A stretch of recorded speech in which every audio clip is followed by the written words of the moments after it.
आखिरी मंजिल की कहानी मुंशी प्रेमचंद द्वारा लिखी गई है। तो चलिए इसे शुरू करते हैं। 1। आज 3 साल गुजर गए।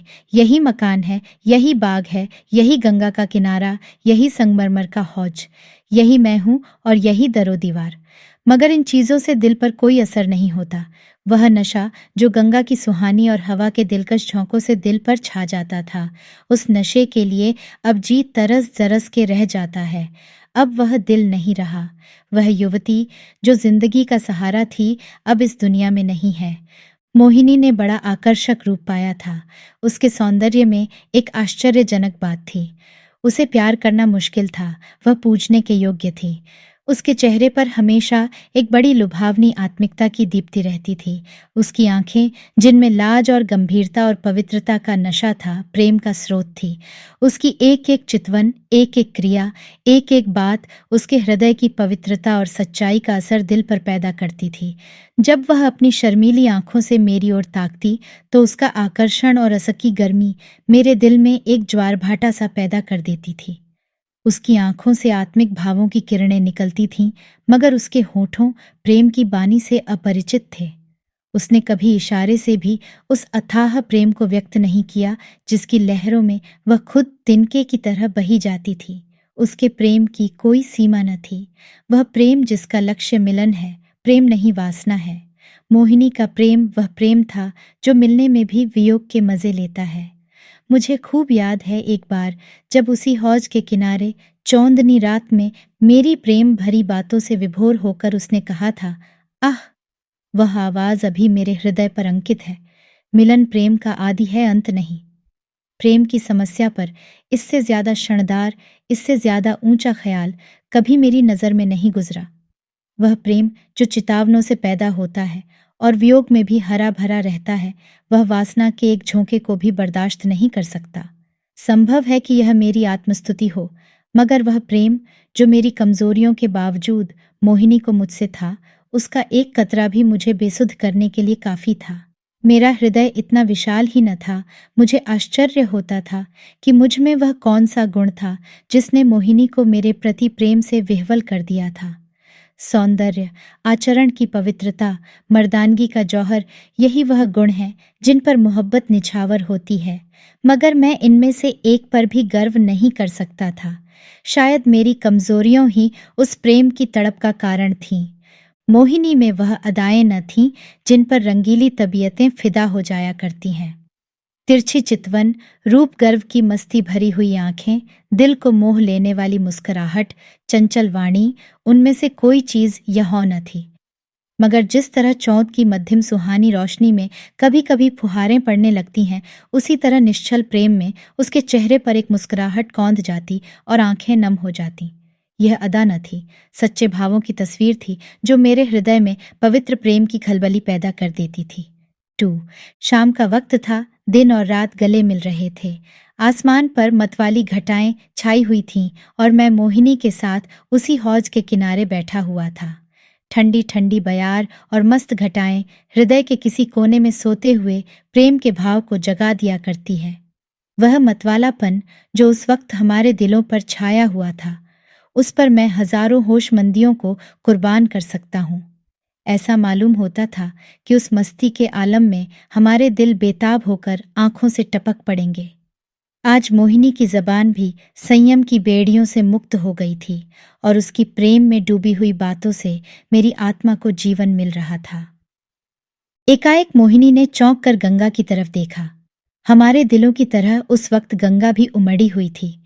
पानी की उस उद्विग्न उठती गिरती सतह पर एक दिया बहता हुआ चला जाता था और उसका चमकता हुआ अक्स थिरकता और नाचता एक पुछल तारे की तरह पानी को आलोकित कर रहा था।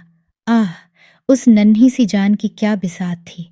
कागज के चंद पुर्जे, बांस की चंद तीलियां, मिट्टी का एक दिया कि जैसे किसी की अतृप्त लालसाओं की समाधि थी, जिस पर किसी दुख बंटाने वाले ने तरस खाकर एक दिया जला दिया था। मगर वह नन्ही सी जान जिसके अस्तित्व का कोई ठिकाना न था, उस अथाह सागर में उछलती हुई लहरों से टकराती, भंवरों से हिलकोरें खाती, शोर करती हुई लहरों को रौंदती चली जाती थी।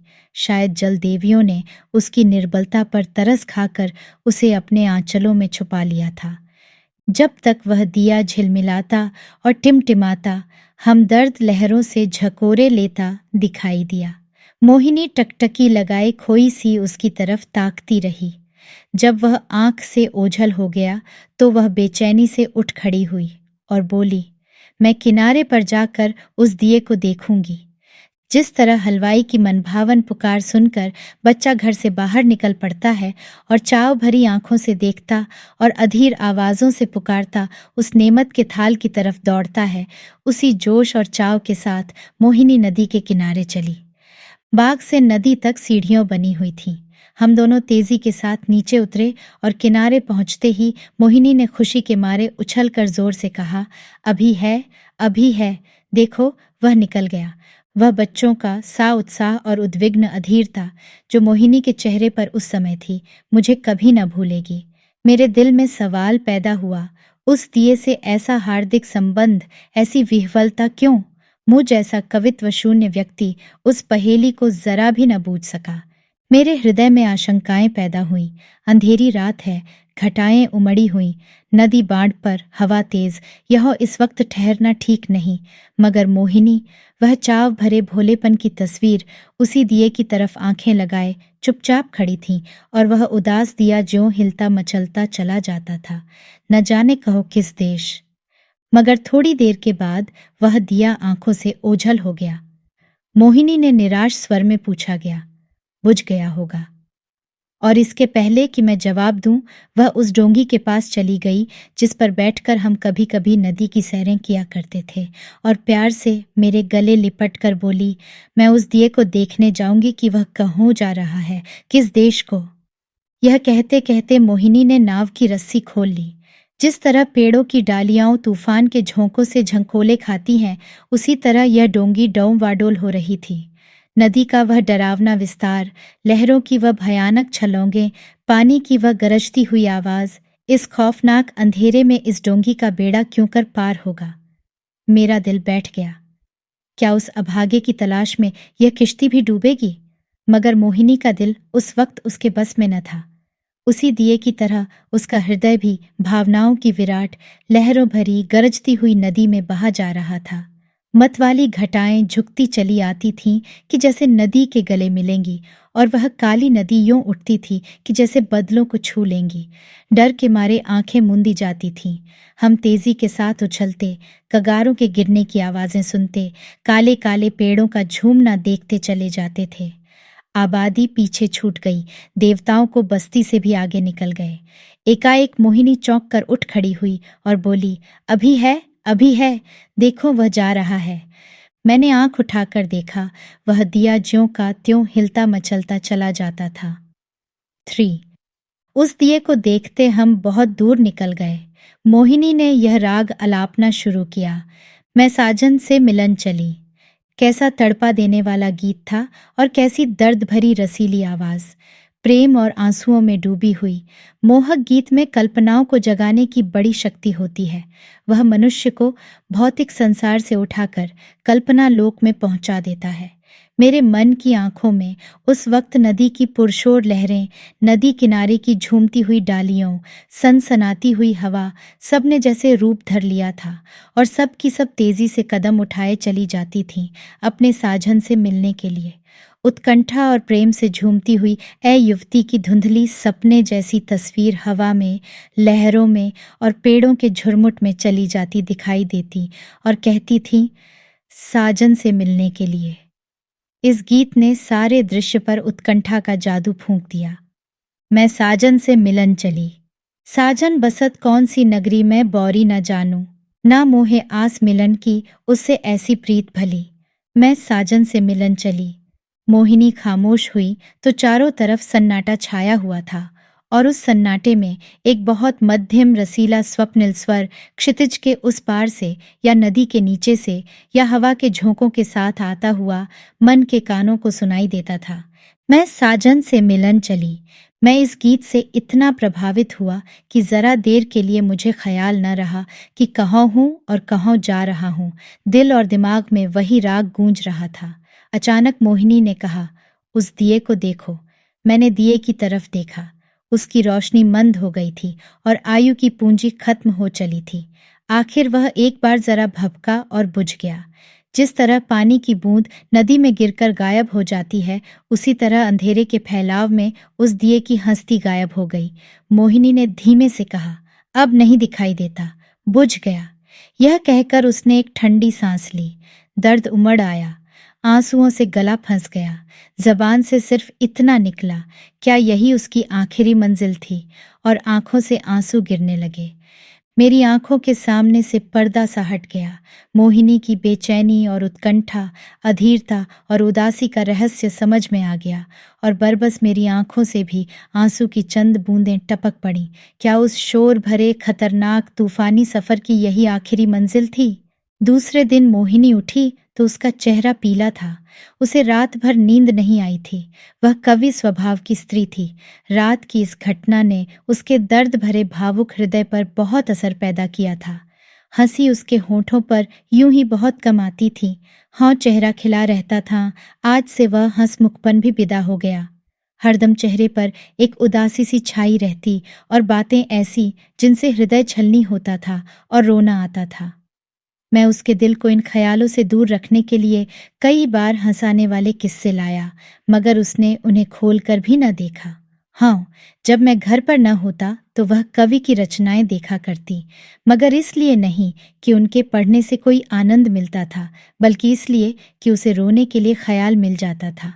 और वह कविताएं जो उस जमाने में उसने लिखी, दिल को पिघला देने वाले दर्द भरे गीत हैं। कौन ऐसा व्यक्ति है जो उन्हें पढ़कर अपने आंसू रोक लेगा? वह कभी-कभी अपनी कविताएं मुझे सुनाती और जब मैं दर्द में डूबकर उनकी प्रशंसा करता तो मुझे उसकी आंखों में आत्मा के उल्लास का नशा दिखाई पड़ता। हंसी, दिल्लगी और रंगीनी मुमकिन है कुछ लोगों के दिलों पर असर पैदा कर सके, मगर वह कौन सा दिल है जो दर्द के भावों से पिघल न जाएगा? एक रोज हम दोनों इसी बाग की सैर कर रहे थे। शाम का वक्त था और चैत का महीना। मोहिनी की तबीयत आज खुश थी। बहुत दिनों के बाद आज उसके होठों पर मुस्कुराहट की झलक दिखाई दी थी। जब शाम हो गई और पूरनमासी का चौथ गंगा की गोद से निकलकर ऊपर उठा तो हम इसी हौज के किनारे बैठ गए। यह मौलसिरियों की कतार और यह हौज मोहिनी की यादगार है। चौदनी में बिसात आई और चौपड़ होने लगी। आज तबीयत की ताजगी ने उसके रूप को चमका दिया था और उसकी मोहक चपलताएं मुझे मतवाला किए देती थीं। मैं कई बाजियों खेला और हर बार हारा। हारने में जो मज़ा था वह जीतने में कहो। हल्की सी मस्ती में जो मज़ा है वह छकने और मतवाला होने में नहीं। चांदनी खूब छिटकी हुई थी। एकाएक मोहिनी ने गंगा की तरफ देखा और मुझसे बोली, वह उस पार कैसी रोशनी नजर आ रही है? मैंने भी निगाह दौड़ाई। चिता की आग जल रही थी, लेकिन मैंने टालकर कहा, सौजी खाना पका रहे हैं। मोहिनी को विश्वास नहीं हुआ। उसके चेहरे पर एक उदास मुस्कुराहट दिखाई दी और आंखें नम हो गईं। ऐसे दुख देने वाले दृश्य उसके भावुक और दर्दमंद दिल पर वही असर करते थे जो लू की लपट फूलों के साथ करती है। थोड़ी देर तक वह मौन निश्चला बैठी रही, फिर शोक भरे स्वर में बोली, अपनी आखिरी मंजिल पर पहुंच गया।